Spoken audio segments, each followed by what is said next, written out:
Pour avoir un lighting correct, il va te falloir paramétrer correctement ton environnement. Pour cela, il y a plusieurs outils qui peuvent t'aider.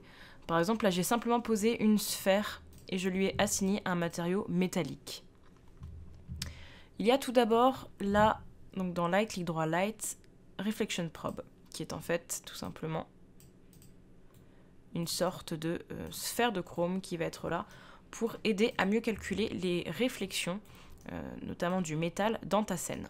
Tu peux venir l'agrandir ou la rapetisser pour qu'elle englobe toute ta scène. Normalement, il t'en faut 2 maximum dans une grande scène. Donc comme tu le vois, dès que je l'ai posée, si je la cache ici, je vois tout de suite qu'elle a eu un effet. Là, elle est en mode baked, c'est-à-dire qu'elle a essayé de comprendre les lumières et de les tatouer en réflexion sur la sphère de chrome. Le problème, c'est que je n'avais pas fait mon baking de lumière, donc là, c'est étrange ce qu'elle a fait. Alors que si jamais je retourne en real time, tu comprends un peu mieux, elle va vraiment agir comme une sphère de chrome qui va refléter l'environnement sur la boule et venir aider à ce que ce soit le plus réaliste possible.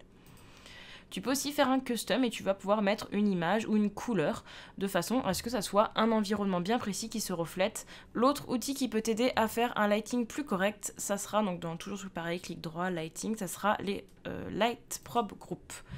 Là, les light probes, ça va plus être comme une sorte de grosse cage, un gros volume, qui va venir expliquer à Unity à quel endroit il faut calculer le plus précisément les lights. C'est-à-dire que tout ce qui sera ici sera moins bien calculé que ce qui est à l'intérieur. Tu peux pareil venir le scale de façon à ce qu'il prenne l'intégralité de ta scène. Tu peux même venir faire point à point en cliquant ici sur Edit Light Probe et en déplaçant chacun des points pour qu'il soit le plus précis possible. Bien sûr, il faut que tu paramètres ton environnement global et tous ses paramètres à lui. Donc là, c'est dans Lighting.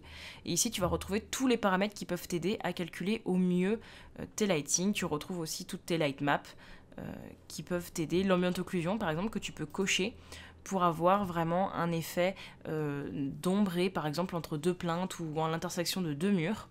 Tu peux retrouver aussi le Bake Global Illumination qui va permettre de figer l'illumination globale de ta scène de façon à être un peu moins lourd en rendu. Et ça peut aussi t'aider déjà à dégrossir le lighting.